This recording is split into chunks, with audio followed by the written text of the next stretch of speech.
അച്ഛാ, ആ എന്താടാ ഇന്ന് സംഭവിച്ചതിനെ കുറിച്ചൊക്കെ അച്ഛൻ എന്താ പറയാനുള്ളത്? ഇന്നെന്ത് സംഭവിച്ചു? അച്ഛനെ കളിയാക്കാണോ? നീയല്ലേ എന്നെ കളിയാക്കുന്നത്? ഇന്ന് സംഭവിച്ചത് എല്ലാരും കണ്ടതാണ്. അപ്പൊ അതിനെക്കുറിച്ച് എന്തെങ്കിലും പറയാൻ ആവശ്യപ്പെട്ട അത് കളിയാക്കലാണ്. ആ പെണ്ണാരാണെന്ന് ഞാൻ ചോദിച്ചത്. അതാരാണെന്ന് എല്ലാവർക്കും അറിവേ എനിക്കുള്ളൂ. അച്ഛതെ, നന്ദുവാ, നമുക്ക് പിന്നെ സംസാരിക്കാം. നീ അവിടെ മാറിയുന്ന ദേവി, എനിക്കിന്ന് രണ്ടിലൊന്നും അറിയണം. ദേ, അച്ഛന്റെ അഭിനയൊന്നും എന്റെ അടുത്ത് വേണ്ട. ഇത്തരം കാര്യങ്ങൾ അറിയാനൊക്കെ ഒരു മകൻ അവകാശമുണ്ട്. അറിയാൻ അവകാശമുണ്ട്. ഉത്തരം ഞാൻ പറയുകയും ചെയ്തതാ. ഒരു പാർട്ടി പ്രവർത്തകന്റെ മകളാണത്. അച്ഛതെ, എന്നോട് കള്ളം പറയണ്ട. അച്ഛൻ നമ്മളെ പോലീസ് സ്റ്റേഷനിൽ ഇറക്കിയത് എനിക്കങ്ങനെ തോന്നിയിട്ട് നീ പോയി എഴുതൂ. എന്താ പറഞ്ഞേ? നന്ദു വേണ്ട, പ്ലീസ്. അച്ഛാ, തർക്കൊന്നും വേണ്ട. എനിക്ക് തർക്കിക്കാൻ അങ്ങനെ ഒരു ആഗ്രഹമില്ല മോളെ. മോള് ഇവനെ വിളിച്ചോണ്ട് പോയേ. ഞാനങ്ങനെ പോകുന്ന അച്ഛൻ കരുതണ്ട. രാഷ്ട്രീയത്തിൽ വോട്ടർമാരെ പറ്റിക്കുന്ന പോലെ എന്നെ പറ്റിക്കാന്ന് വിചാരിക്കണ്ട. രജനി ചേച്ചി അല്ലാതെ മറ്റൊരു സഹോദരിയെ ഞാൻ സ്വീകരിക്കുന്ന അച്ഛൻ കരുതണ്ട.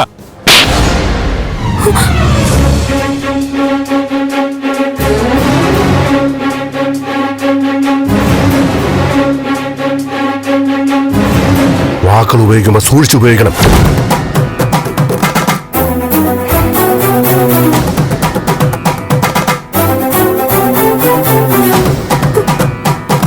അച്ഛാ,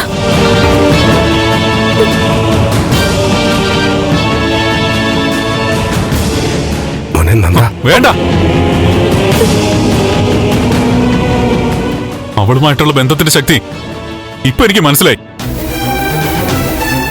എന്നെ ഒന്നും നുള്ളി പോലും നോവിച്ചിട്ടില്ലാത്ത എന്റെ അച്ഛൻ ഇപ്പൊ എന്റെ ചെകിടത്തടിച്ചിരിക്കുന്നു. മനസ്സിലായി. ഇനി വിശദീകരണമൊന്നും വേണ്ട. എന്താന്ന് വെച്ചാ ആയിക്കോ. എടാ നന്ദ,